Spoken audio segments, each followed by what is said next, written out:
I just got back from San Diego, where I grew up, and I had a really weird double dad experience. Yeah, San Diego State, it's all coming together.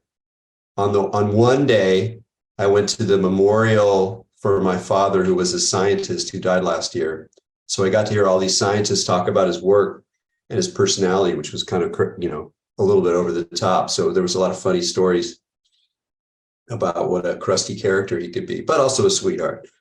So that was super trippy. It's like, when you're a kid, I think especially, it's probably has a different flavor for everybody, but there's a particular flavor for this father-son dynamic here, where like your father's professional world, that's the world where he goes out and does whatever in the world, and it has this kind of mystery and kind of importance or whatever, but you don't usually actually know that much about it. Or often, a lot of people don't, and I'd go visit and stuff, but this like enabled me to really learn a lot of things that went down, which is really fascinating. And then the next day was my stepfather's 90th birthday, which is just crazy. And he's okay. He's not all there, but he's mostly there. He's kind of he's become kind of more of a softie. And my mom had a great idea, because his short-term memory is kind of shot. His long-term memory is good. And my mom did this great thing where she had everybody, this is worth doing. She just asked all his friends and family to send like a photo or two and a little memory and so that he just sat and he read through these things. It was like 2 hours of him kind of reading through these things, and very rich, very touching and funny. And it was a really clever thing to do, because it's like the weird thing about memory is in the room, like it's so evanescent, and you just kind of feel, the impermanence of not just of time, but then of memory in time, and your own memory and his memory, but also like where are these memories stored, and fading photographs. And, I was like reproducing them, and it's like kind of like they're getting like more and more granular, but you still can kind of recover it. Anyway, it was a fascinating, rich journey. And I guess journeying is a little bit what I wanted to talk about tonight. I mentioned that I want to focus on the meditational dérive. And so I want to talk about that idea of the dérive, where it comes from. And then we'll try to do a guided meditation with it. And it'll be a little different, because part of the whole point is that I'm encouraging you to kind of ramble through your own meditating mind, to stroll and be drawn to whatever you're drawn to, and sort of do the opposite of the usual strategy of continuing to employ a method or a returning to the same object. And whatever different kinds of meditation you're doing, they tend to, there's straying, your mind is wandering, and then you bring it back. And here I'm sort of like, we're going to see what it's like if we try to do something a little bit kind of in between. But I'll talk more about that, before or during this. So the idea of the dérive, it was actually kind of fun to go back in and read about the Situationist International, which was 1950s, 1960s French movement that came out of a kind of, they were influenced by surrealism and Dada and Marxism, but they were kind of libertarian Marxists. They weren't the dry militant types so much as, well, they might have been militant, but they were very interested in the liberation of desire. And their main idea was that capitalism wasn't just a kind of way of organizing the economy, but it actually became a way of organizing subjectivity. And that what in the past would be, exuberant and playful and erotic relationships between human beings was increasingly becoming mediated by objects or other media. So in a way, they were kind of like media conscious, artsy Marxists. And they developed a couple of some practices that were well known, and they became more and more political as the 60s went on, like a lot of groups. And a lot of their ideas actually went in 1968, when there were the riots in France and the student labor riots. There were a lot of situationist ideas that kind of motivated it. So it could take quite a radical form. But some of their other modes were playful.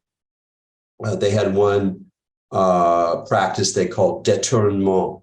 And this was to take some artifact of popular culture and sort of rewrite it. So they would take like comic books, like, Mickey Mouse comic books, and then they would write like, revolutionary discourse inside the word bubbles and then turn them into a poster and stick them around town.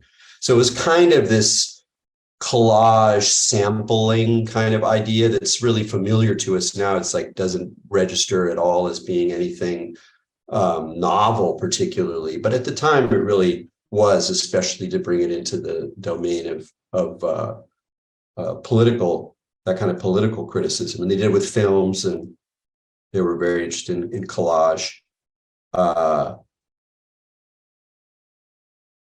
And they were really interested in trying to recover something about subjectivity that nowadays is actually kind of interesting to think about again, in terms of we're so mediated. Here we are having a human relationship through an object where there's this weird kind of distortion, like Joshua's not looking at the screen because he's looking over there, but I know Joshua, we have this whole relationship. I have, interesting feelings for him, even though we've never met, because we're in this weird object. And this is just completely pervasive in our lives now. And so in a way, the situationist fantasy, if you will, or drive or desire for something like unmediated social experience seems both radical to us and almost kind of quaint. Like we don't really live in that world anymore. I mean, we can get together, but even when we get together, there's all the devices, and why we're there is it's always generally mediated by so many expectations and things that it's very hard to escape what one of their theorists, Guy Debord, called the society of the spectacle. So the idea that inside of our organic human social lives, the spectacle would kind of invade and turn our experiences into commodities.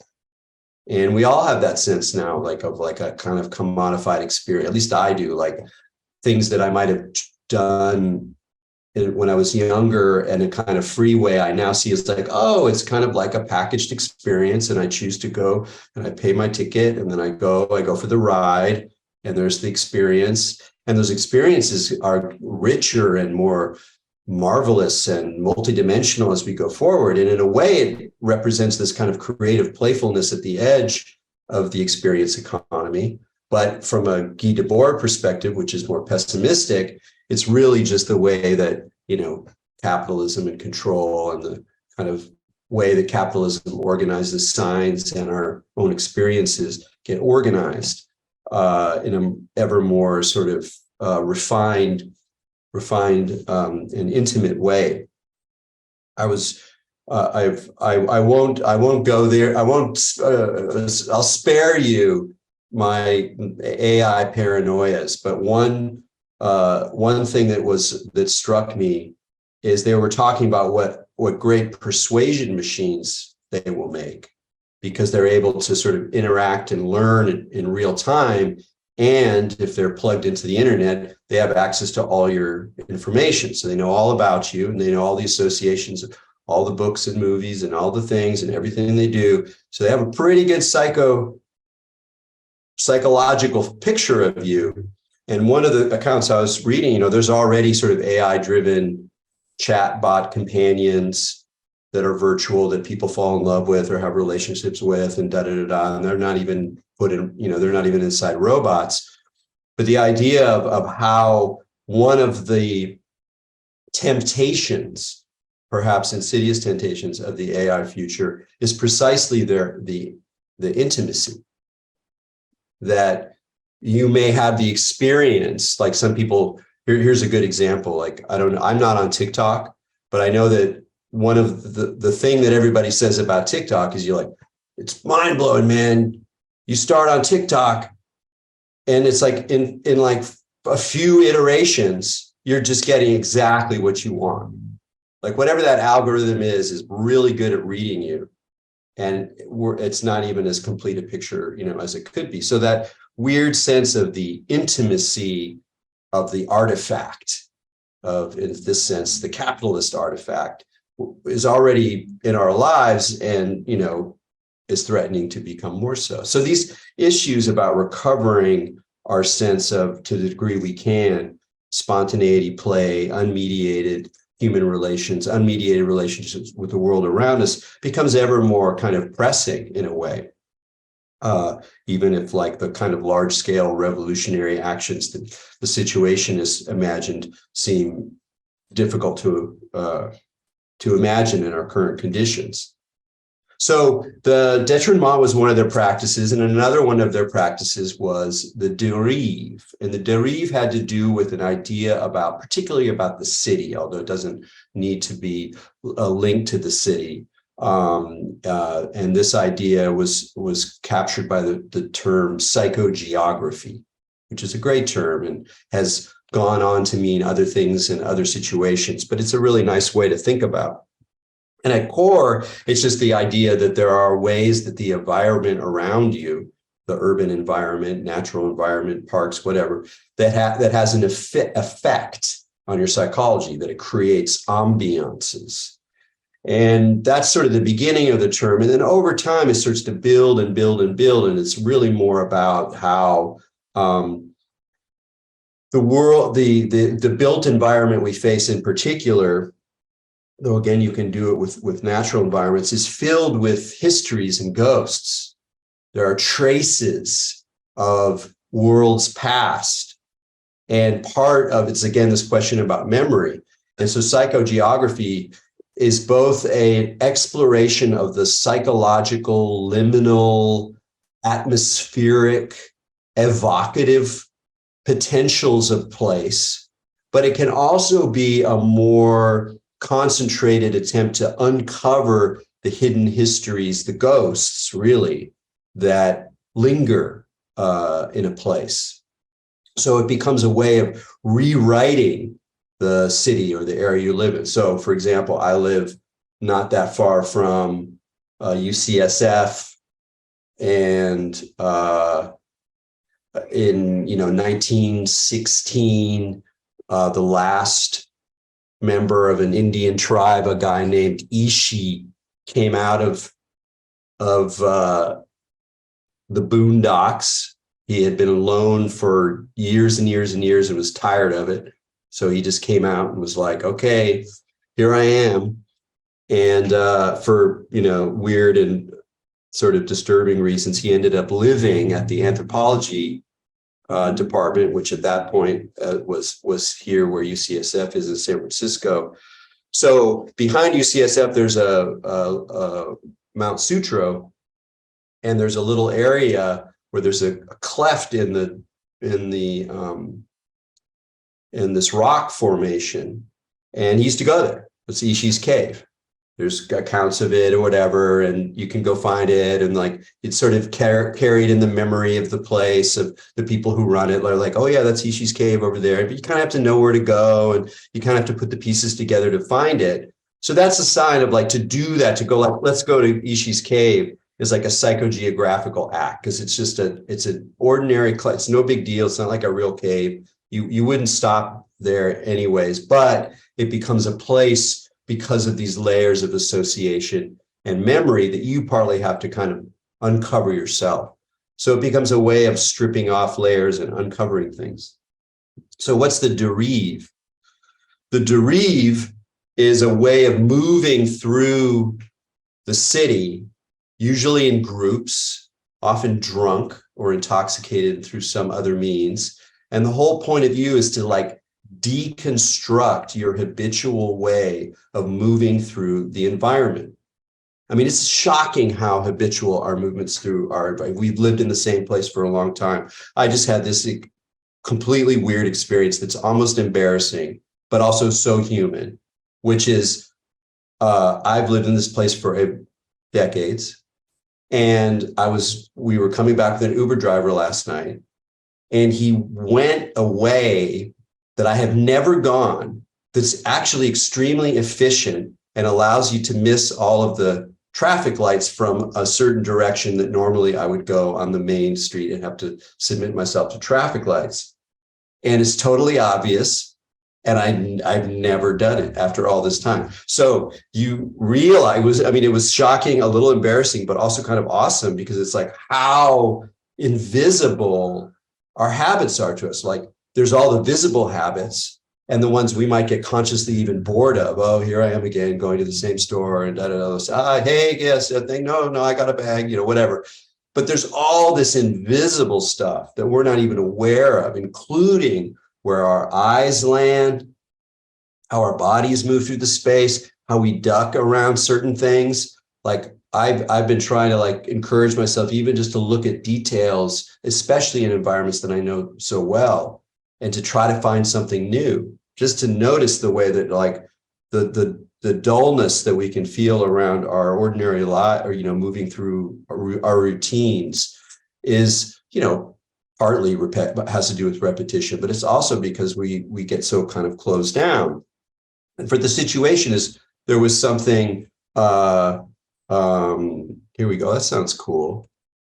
There's an app called, I've heard about this thing. Yeah, that's great. That sounds really fun. I got to try that. And there's reports of people, it claims to test this connection between mind and intentionality and then manifestation in reality. So there's been reports of people who maybe they're thinking of something right before, and then they type in they have the app generate a random coordinate, and then the place that it ends up leading them to has something to do with what they're thinking about. Yeah, that's amazing. Yeah, it is true that one of the things that, that Dérive is cooking when synchronicities start happening. Because in a way, this kind of approach to things is like a synchronicity generator. I don't think he would mind telling me, since Greg is in here. Greg is a stalwart. He's usually here, but he's out in LA bouncing around, and I'm just going to read it because it's so weird. You talk about synchronicity, so I'm going to throw it out there. It's like, they were cruising around Calabasas and saw a sign for an estate sale. So it's just driving around randomly. Hopped in and started looking around. Then we're confronted with an old wedding photo from the owner's previous marriage. And the lady was Greg's girlfriend's grandmother. Now, man, that's like that kind of loop where suddenly you're in the story, in this weird way. And that's very much like part of this edge play around space and how you move through it. So the Dérive is precisely how do you move through a landscape, and it's hard to do it with places well. So it's really fun to practice places a little bit, or maybe even not at all. Or you go to parts of the city that you don't know, and you can do it in a car too, or whatever. But it's obviously most geared towards the body moving through space. And one of my favorite ways of doing it, which in a way is a little bit like what I'm going to lead into, or the invitation I'm going to lead into. One of my favorite ways of doing it is you got to be in a, I don't know, you have to be, but it's easier to do it in certain kinds of places. Urban, cities that are dense enough. There are signs, there are objects, in terms of the thing that I'm about to say. There's other reasons to do Dérives in industrial wastelands because they're very eerie. There, instead of seeking a cool sign or some strange object necessarily, you're kind of almost just tasting the atmospheres, these sort of desolate edges of things, and sort of, using your heart as a way of kind of feeling through these sort of neglected zones that still have this kind of charge, because every place has a certain kind of charge, except maybe places that are so fabricated or so, generic that's the charge, is that they're completely generic. But that's not as fun. So the way in a place like, for example, the most fun I had doing this was in Paris. So it was kind of pretty easy, where you're like, all right, I'm in the city. I have whatever, 3 hours to kill. I'm going to walk around like I'm in a dream, meaning that I'm going to respond to things the way I would in a dream. Like, I'm not going to try to go to the store to buy a book because I'm interested in this poet that I've heard about. No, I'm like walking along and I see a statue out of the corner of my eye, and that's where I'm going to go. Like, you keep letting signs happen. Like, come on, there's something else. Or you hear a word and you go towards the word, or the street sign reminds you of something. So that's the street you got to go down. So it's almost like the way you're moving through a space in this kind of dreamlike character.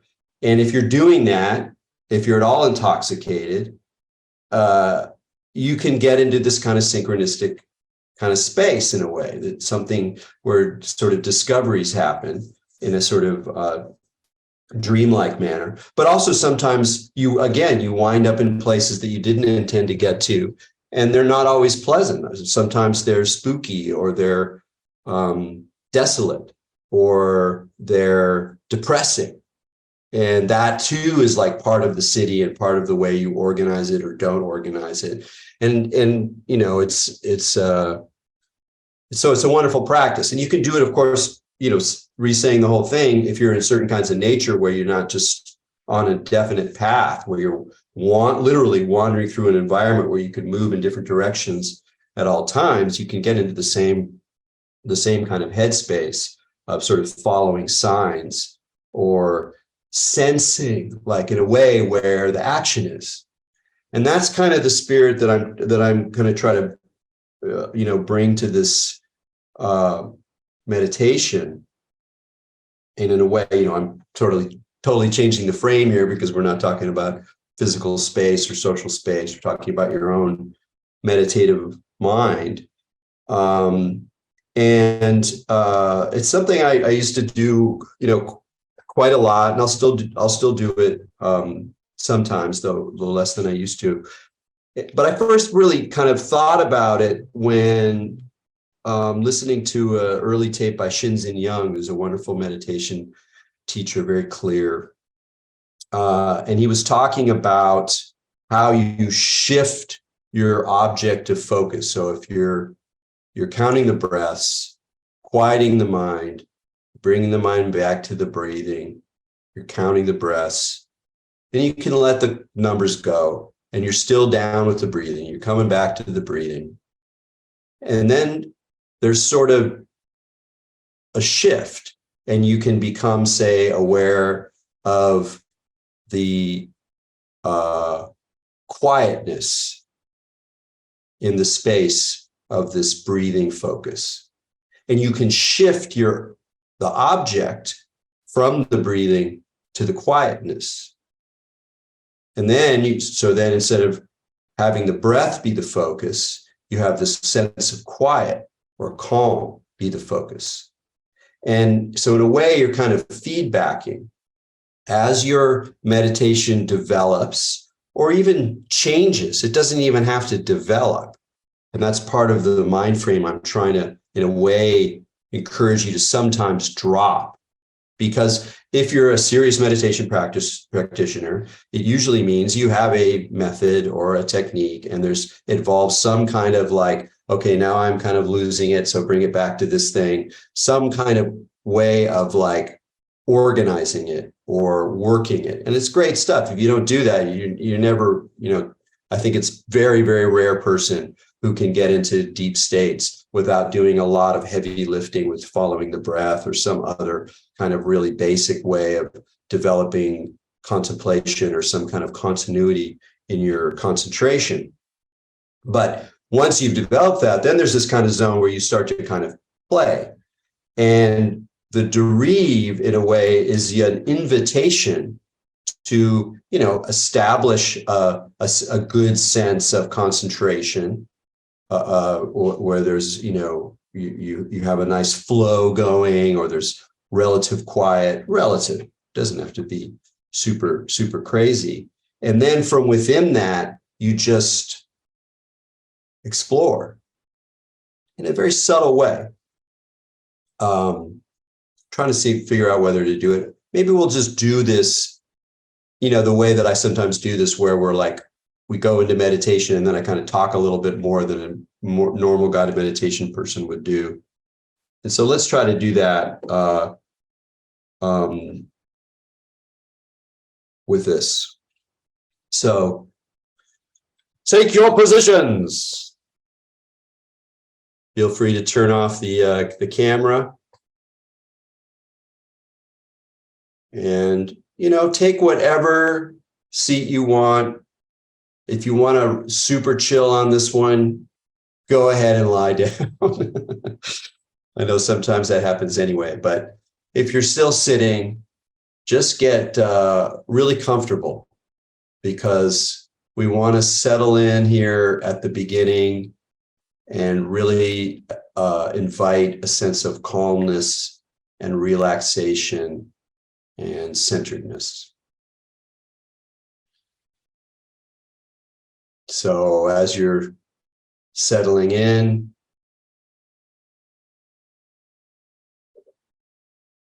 feel your body relaxing,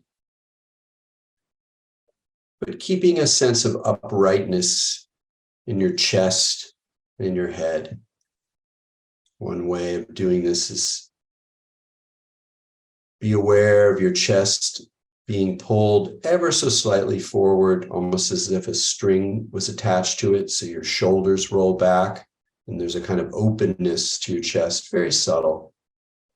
And then a relaxation down through your shoulders, upper arms, and your middle back.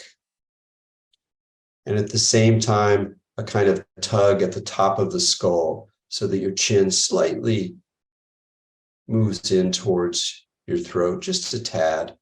So the back of your neck is open. And this is a wonderful posture that allows you to relax and maintain a kind of crispness of attention.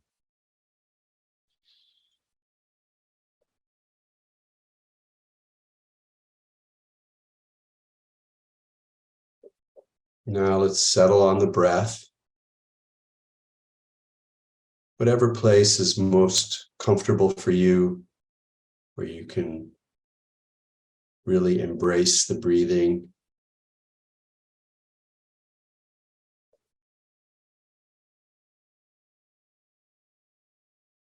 Following it in, watching it leave, and letting your attention settle on this pulse. Inhale, exhale, and then that marvelous pause where you don't have to do anything at all.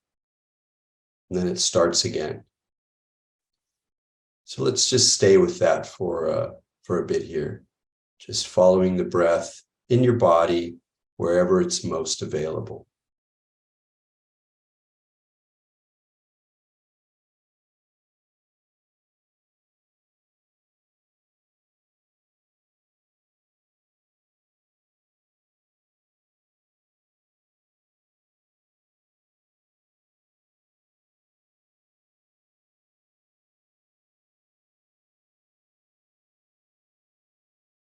Any agitation or discomfort or annoying thoughts, just allow them to exit the field with your exhale.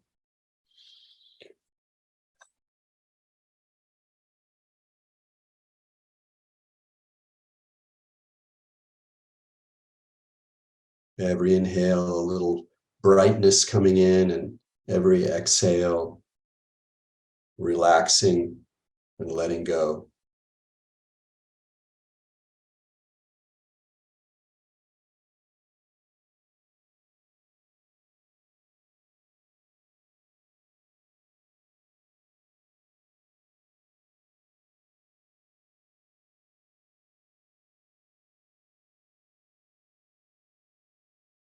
Allow this central breathing to knit your body into a soft but upright zone of yumminess. There's a real pleasure in the breath.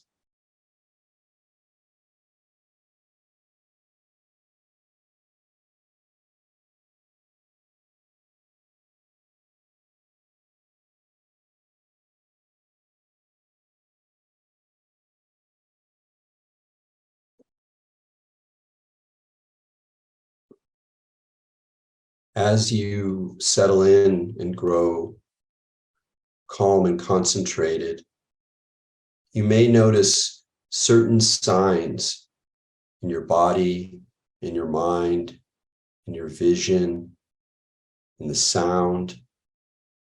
And these are your own. They're not going to be the same for all of us. They're like little indications that the process is underway, this process of concentration and awake settling.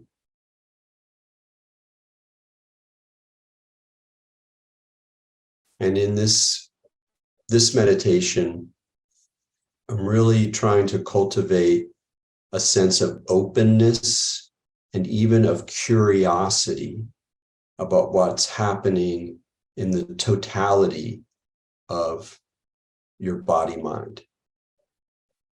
So a real openness. So it can be a tricky balance, because if you don't have enough concentration, then it's very easy to get sort of to start to spin out. But what we're looking for is a sense of grounding and calmness, anchored in the breath, and then a very wide field, inside and outside.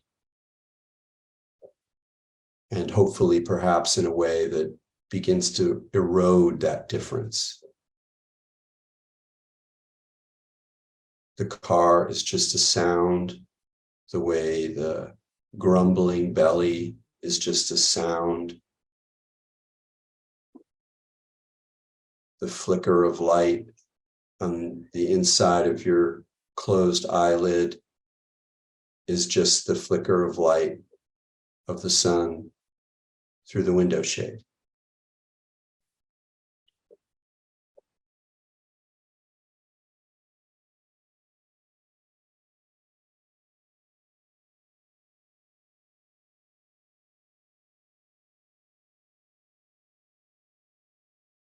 Stay with the breath, that sense of calmness and open awareness, open, curious awareness.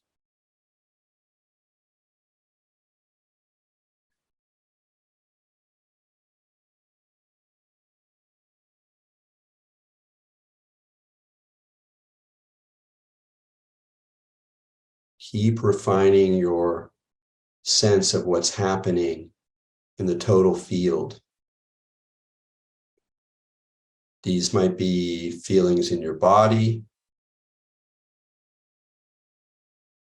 shifts of energy,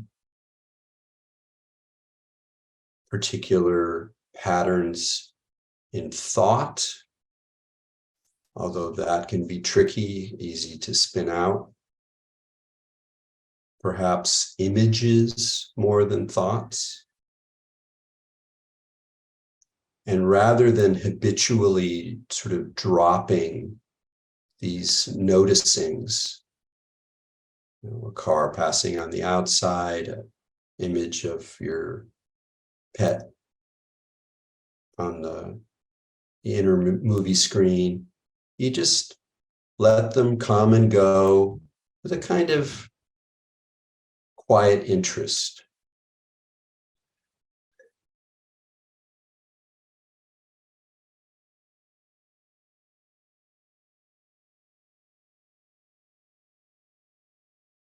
Again, relaxed and open, sensing.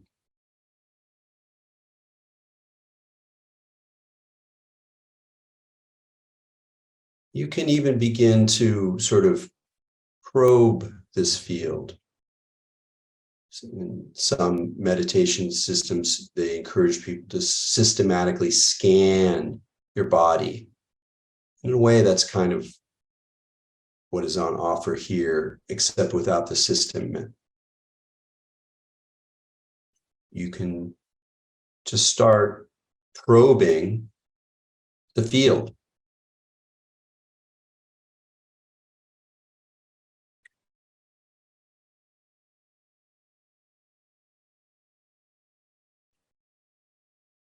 Are there places that have a sort of draw to them? This might be a feeling of pleasure or calmness in the body.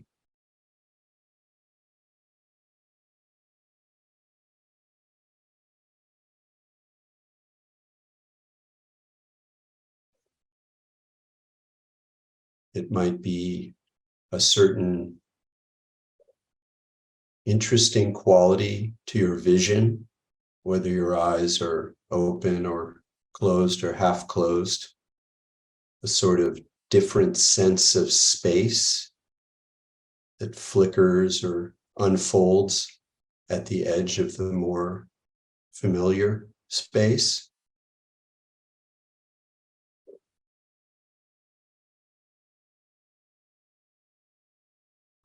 It might be a quality of sound. Maybe you're hearing conventional noises, traffic, someone in the next room, but there's also maybe an overtone or another kind of sound, a quieter pitch.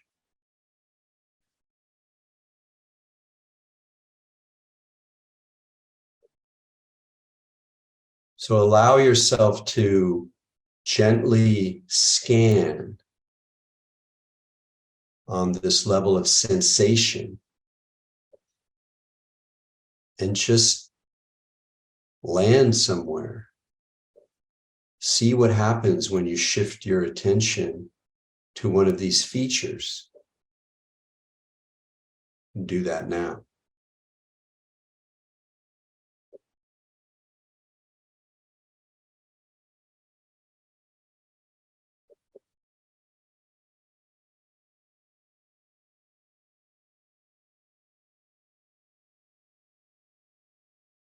Again, it's like the consistency that your breath had given your awareness can be shifted to other parts of your experience. And it might not take, and then you just fall back to breathing. But sometimes you might find that these other points, these other phenomena are gates. They have something to show.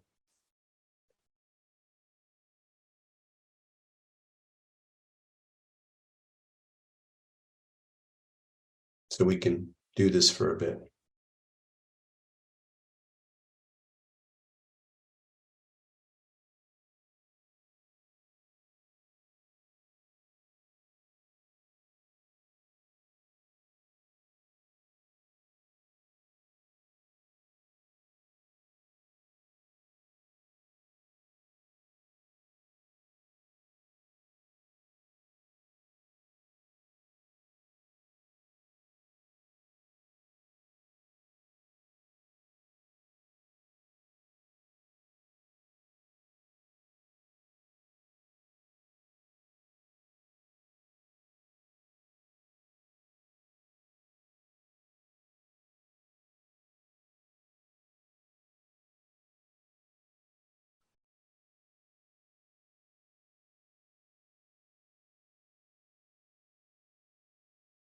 sometimes you can sort of form a connection between these different features. So the rhythm and consistency that you've developed with your breathing can sort of support your tuning into a sense of fundamental silence throughout everything, or some other feature. So it's like building from the concentration you've developed with your breathing into a deeper connection with this wider field of phenomena.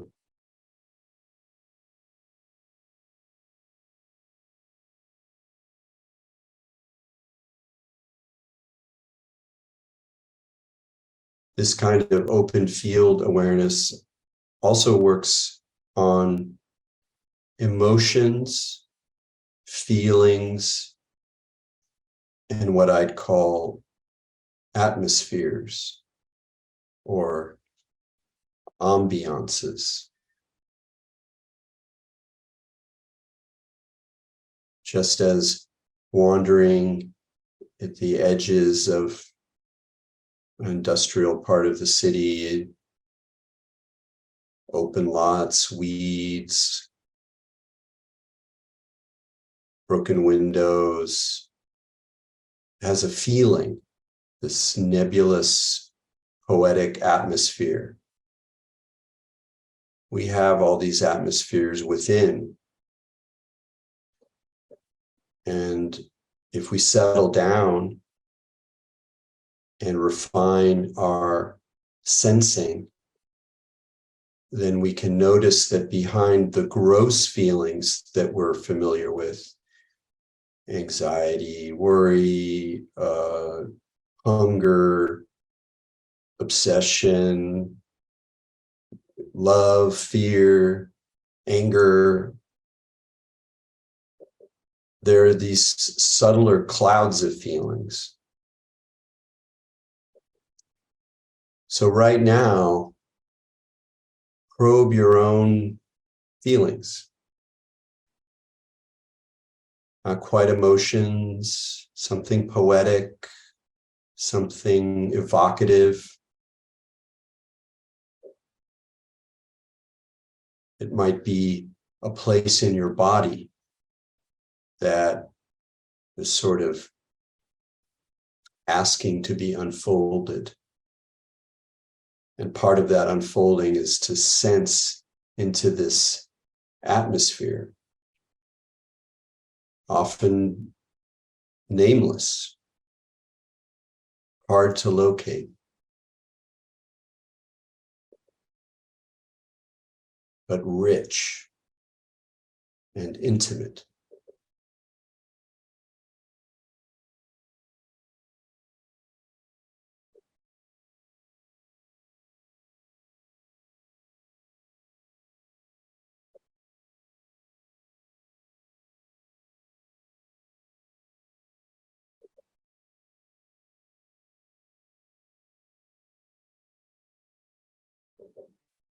It's as if the subtler features of the sensations within, sense of quietness, of settling, of calmness, of spaciousness, of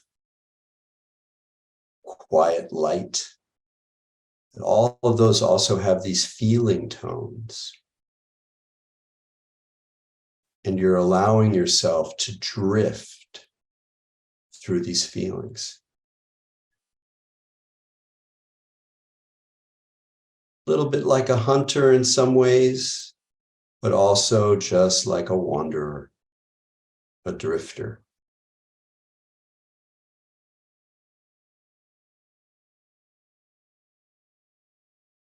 Open for the marvelous, but happy simply to be with what's coming up.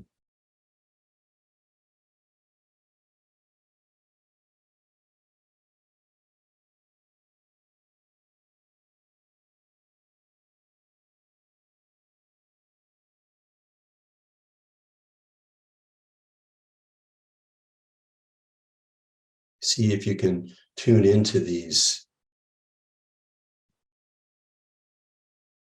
liminal feelings.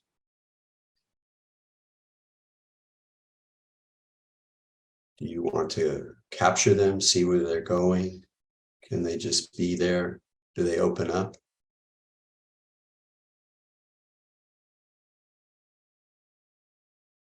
These might be feelings that are coming up from earlier in the day, things that have been part of your world lately. But even there, see if you can sort of decompose the obvious, and rather than walking down the main street, you see that there's a little bit of, oh, there's a strange sort of side, this little alleyway. I've never been here before. That kind of feeling, even if it's seemingly a familiar sense.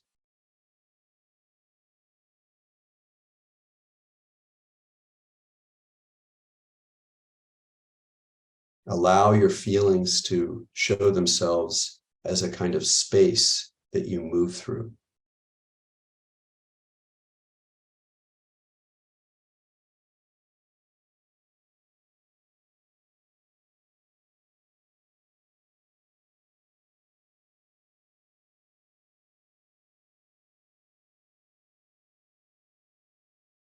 And at the same time, allow that feeling to open up into a deeper, fundamental sense of spaciousness.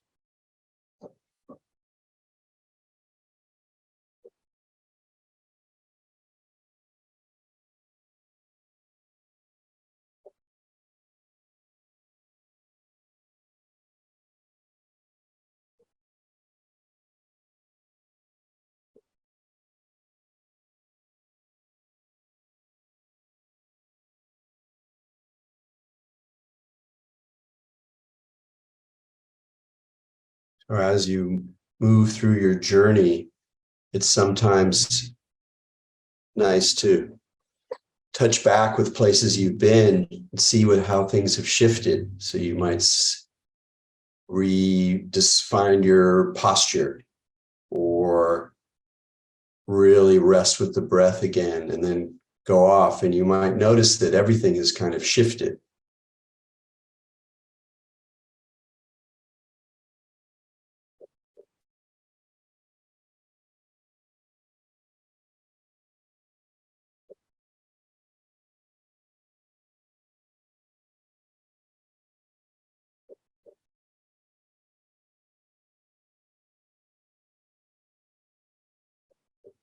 If you're very relaxed, then you might even feel a little bit dreamy.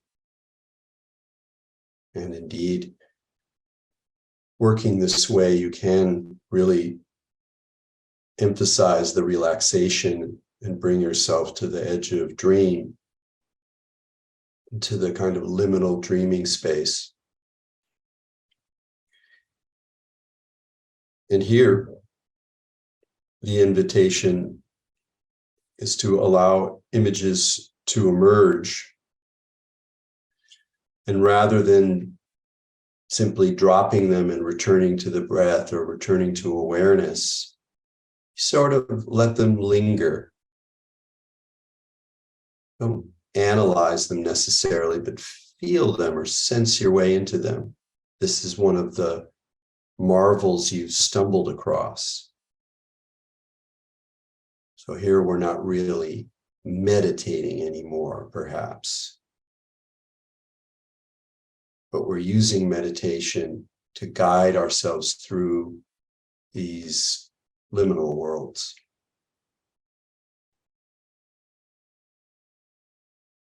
See now if there's an image, a place, a memory, face,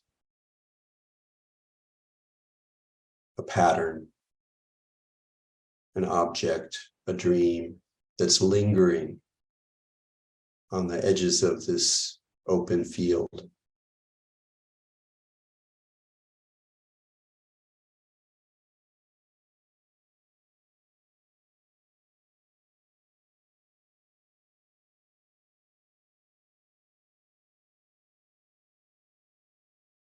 And images can be vague. They don't have to be clear as day. Again, it's as much about an atmosphere, feeling tone.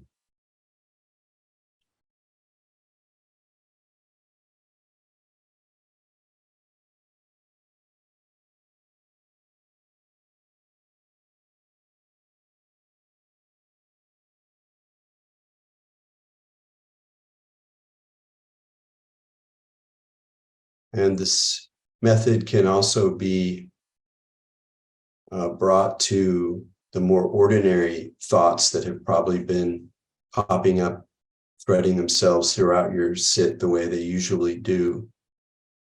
And that, in general, you still want to let them come and go and not to build on the thought and weave it more and more densely and draw you outside of this sense of spacious, relaxed encounter. But even here, it can be good and rewarding to stay open for what's coming up, particularly people. If you have a thought that involves a person, conversation, something you want to do, a memory, perhaps you want to just stop and be with that person for a bit.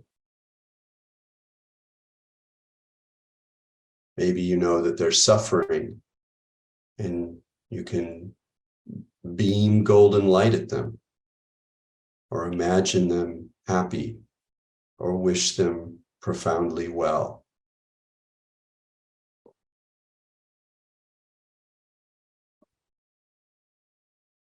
Or if it's just a friendly reminder, just appreciate the quality of connection. And if it's someone difficult, well, there's different things you can do. If you have a practice of metta, you can, and you're strong enough, you can wish them well as well. And if not,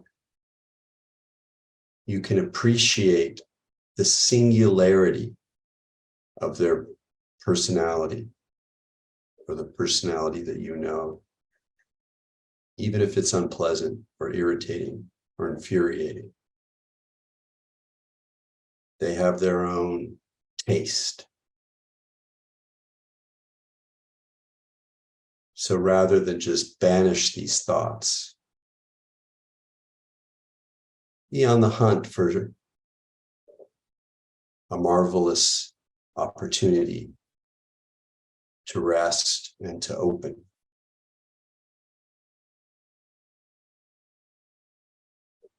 So for the next 5 minutes, I'm just going to stop talking and see where you go.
All right. Before we close, let's just gather ourselves again with the familiar sense of breathing that we began with, kind of returning home base inside the belly, this wonderful home base we can take with us everywhere we go, in any circumstance.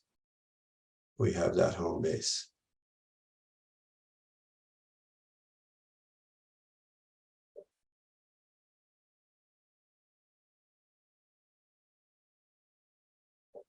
All right, let's end the meditation there.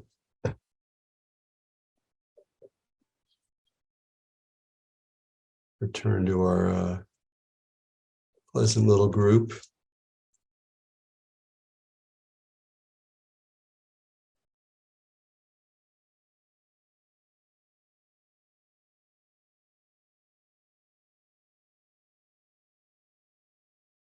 I was, because it always seems unfair to ask people to talk right after getting out of sitting.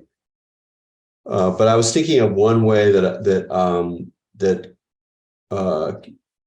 an idea that helps me understand what it is that I'm trying to do with a lot of these sits, and it's an interesting slang word that had its past and its present, and the word I'm thinking of is vibe. To feel the vibes. So in the 60s, this was a popular term, partly because drugs, and especially LSD, clearly put one into a vibrating kind of electronic kind of space. So there was a sense of vibration as being a sort of part of the world. And there was already a tradition which you can take back to the Theosophists in the late 19th century, who first started to really use the word vibration. And when they're talking about the different bodies that we have, there's the physical body, and then there's the astral body, and there's a mental body, and there's the subtle body, and they have these different layers of the body, and different systems have different traditions, but they would describe them in terms of the vibration of these subtler bodies. Later on in the New Age, they would talk about frequencies, but vibrations has a more organic quality, good vibrations, that wonderful Beach Boys song. And then, then it's sort of a hackneyed cliche. Oh, the vibes, I'm feeling the vibes. Like when in the 90s, you just, only the old hippies would go, hey man, what's the vibe? Feel the vibes are good here. It's like, whatever. And then in the last 4 years, it's like gone through a whole, meme cycle of being this interesting term with different kinds of meanings. And I've read a bunch of articles about it as sort of a meme term, as a younger person's term. And a guy I quite admire named Peter Lindbergh just wrote an interesting, I'll just put the link in here. We don't have to talk about it too much, but he's trying to come up with, he's a philosopher in an accessible way, and he's trying to bring wisdom into our crazy lives today.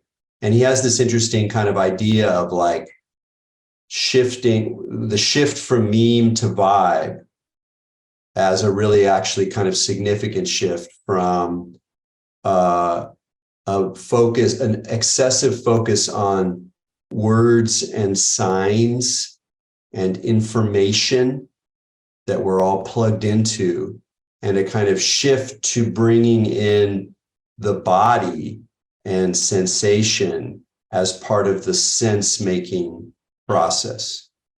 So Peter's one of the people who, he's part of this sort of sense-making world where a lot of people are addressing one of the problems we have now is just, we don't know how to make sense anymore.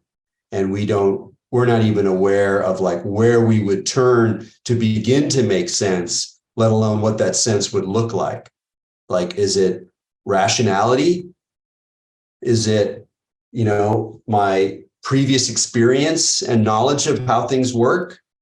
Is it, my gut feelings? Is it my sense of the spirit? Is it, it's very difficult at times when times get confusing this way, and maybe they've never quite been like this before, to even know how to begin. And particularly when there's all the question of trust and information. So all the typical ways we might have trust in some authority or a news source or a religious tradition or a academic tradition or a kind of knowledge, that we're all in this world now, the rugs are pulled out from all of these once familiar sources of authority or of sense making, because it's not really about authority. It's like our ability to actually make sense is partly based on our own experiences growing up, learning, being part of institutions, being aware of books, being aware of other people. So here we are. What do we do with sense making? And I think part of the vibe discourse is about recognizing that whatever it is, and however much we're going to know what's going on or not know what's going on, that the more we bring it into the body, and accordingly, the greater space we make for intuition, for feeling tones, for intuition, for a sort of comfort with nebulosity, the less crazy we're going to be. That the memes won't do it. The information source won't do it at this point. And I also just think it's a wonderful kind of metaphor for just looking at the world and our experience in general, is to experience, think about it vibrationally, feel through it vibrationally, tune into it vibrationally. So I think that's part of what a lot of this stuff is about, is like refining and complex, like subtilizing, making subtle your feeling tones, so that these kinds of finer vibrations become available. And that's what you'll hear, like with what psychics, and I might sound like I'm talking like a psychic, but I'm not a psychic. But people will say, like, oh, it's like if you can perceive at higher vibrations, then you start to see these other worlds. And that's not really exactly what I'm talking about. It's almost more that the vibrations that are already in experience as it is, that is the invitation.